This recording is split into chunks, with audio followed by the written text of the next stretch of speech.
मत्ती अध्याय 13। उसी दिन यीशु घर से निकलकर झील के किनारे जा बैठा और उसके पास ऐसी बड़ी भीड़ इकट्ठी हुई कि वह नाव पर चढ़ गया और सारी भीड़ किनारे पर खड़ी रही। और उसने उनसे दृष्टांतों में बहुत सी बातें कही।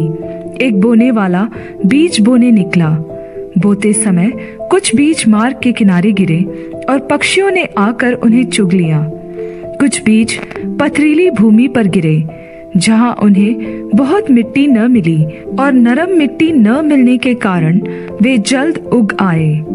पर सूरज निकलने पर वे जल गए और जड़ न पकड़ने से सूख गए। कुछ बीज झाड़ियों में गिरे और झाड़ियों ने बढ़कर उन्हें दबा डाला।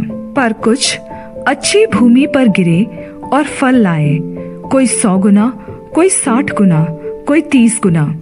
जिसके कान हो वह सुन ले। और चेलों ने पास आकर उससे कहा, तू उनसे दृष्टांतों में क्यों बातें करता है? उसने उत्तर दिया, तुमको स्वर्ग के राज्य की भेदों की समझ दी गई है, पर उनको नहीं। क्योंकि जिसके पास है उसे दिया जाएगा और उसके पास बहुत हो जाएगा, पर जिसके पास कुछ नहीं है उससे जो कुछ उसके पास है वह भी ले लिया जाएगा।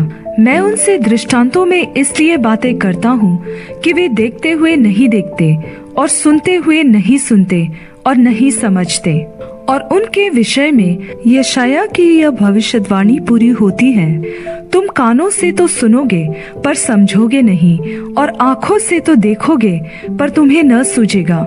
क्योंकि इन लोगों के मन सुस्त हो गए हैं और वे कानों से ऊंचा सुनते हैं और उन्होंने अपनी आंखें मूंद ली हैं। कहीं ऐसा न हो कि वे आंखों से देखें और कानों से सुने और मन से समझें और फिर जाए और मैं उन्हें चंगा करूं। पर धन्य है तुम्हारी आंखें कि वे देखती हैं और तुम्हारे कान कि वे सुनते हैं। क्योंकि मैं तुमसे सच कहता हूँ कि बहुत से भविष्यद्वक्ताओं और धर्मियों ने चाहा कि जो बातें तुम देखते हो देखें पर न देखी, और जो बातें तुम सुनते हो सुने पर न सुनी। अब तुम बोने वाले का दृष्टांत सुनो। जो कोई राज्य का वचन सुनकर नहीं समझता, उसके मन में जो कुछ बोया गया था उसे वह दुष्ट आकर छीन ले जाता है। यह वही है जो मार्ग के किनारे बोया गया था। और जो पथरीली भूमि पर बोया गया, यह वह है जो वचन सुनकर तुरंत आनंद के साथ मान लेता है, पर अपने में जड़ न रखने के कारण वह थोड़े ही दिन रह पाता है। और जब वचन के कारण क्लेश या उत्पीड़न होता है तो तुरंत ठोकर खाता है। जो झाड़ियों में बोया गया, यह वह है जो वचन को सुनता है, पर इस संसार की चिंता और धन का धोखा वचन को दबाता है और वह फल नहीं लाता। जो अच्छी भूमि में बोया गया, यह वह है जो वचन को सुनकर समझता है और फल लाता है, कोई 100 गुना, कोई 60 गुना, कोई 30 गुना। यीशु ने उन्हें एक और दृष्टांत दिया।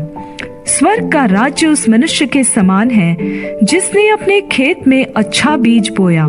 पर जब लोग सो रहे थे तो उसका बैरी आकर गेहूं के बीच जंगली बीज बोकर चला गया। जब अंकुर निकले और बालें लगी तो जंगली दाने के पौधे भी दिखाई दिए। इस पर गृहस्थ के दासों ने आकर उससे कहा, हे स्वामी, क्या तूने अपने खेत में अच्छा बीज न बोया था? फिर जंगली दाने के पौधे उसमें कहां से आए?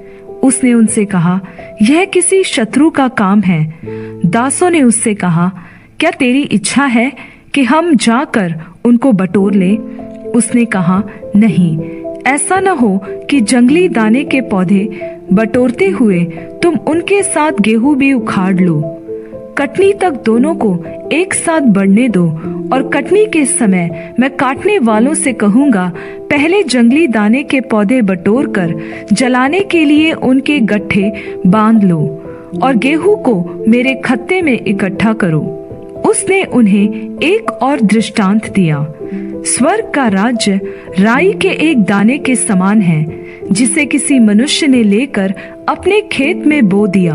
वह सब बीजों से छोटा तो है, पर जब बढ़ जाता है तब सब साग पात से बड़ा होता है और ऐसा पेड़ हो जाता है कि आकाश के पक्षी आकर उसकी डालियों पर बसेरा करते हैं। उसने एक और दृष्टांत उन्हें सुनाया। स्वर्ग का राज्य खमीर के समान है, जिसको किसी स्त्री ने लेकर 3 पसेरी आटे में मिला दिया और होते होते वह सब खमीर हो गया। ये सब बातें यीशु ने दृष्टांतों में लोगों से कही, और बिना दृष्टांत वह उनसे कुछ न कहता था, कि जो वचन भविष्यद्वक्ता के द्वारा कहा गया था वह पूरा हो। मैं दृष्टांत कहने को अपना मुंह खोलूंगा। मैं उन बातों को जो जगत की उत्पत्ति से गुप्त रही हैं प्रकट करूंगा।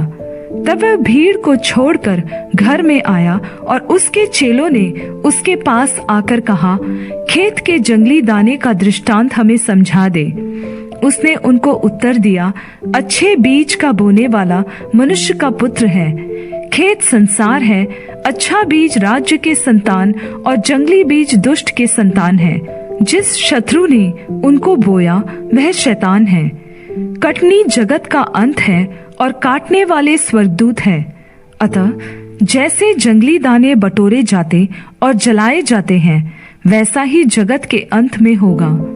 मनुष्य का पुत्र अपने स्वर्गदूतों को भेजेगा और वे उसके राज्य में से सब ठोकर के कारणों को और कुकर्म करने वालों को इकट्ठा करेंगे और उन्हें आग के कुंड में डालेंगे।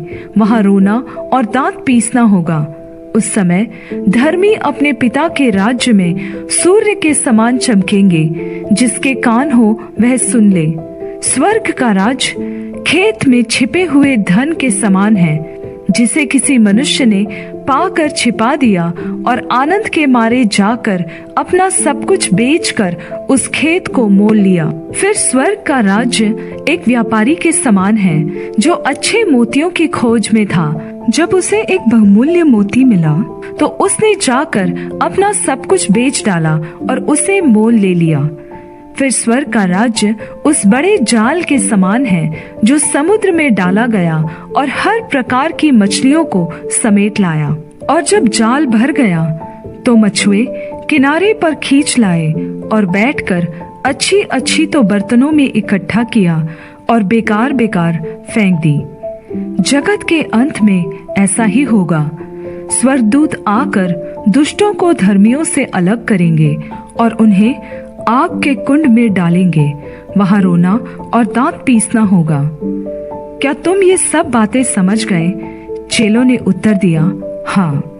फिर यीशु ने उनसे कहा, इसलिए हर एक शास्त्री जो स्वर्ग के राज्य का चेला बना है, उस गृहस्थ के समान है जो अपने भंडार से नई और पुरानी वस्तुएं निकालता है।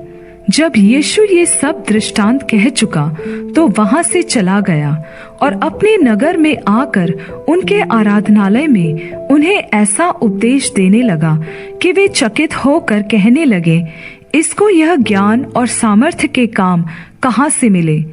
क्या यह बड़ई का बेटा नहीं? और क्या इसकी माता का नाम मरियम और इसके भाइयों के नाम याकूब, यूसुफ, शिमोन और यहूदा नहीं? और क्या इसकी सब बहनें हमारे बीच में नहीं रहती? फिर इसको यह सब कहाँ से मिला? इस प्रकार उन्होंने उसके कारण ठोकर खाई। पर यीशु ने उनसे कहा, भविष्यद्वक्ता अपने नगर और अपने घर को छोड़ और कहीं निरादर नहीं होता। और उसने वहां उनके अविश्वास के कारण बहुत सामर्थ्य के काम नहीं किए।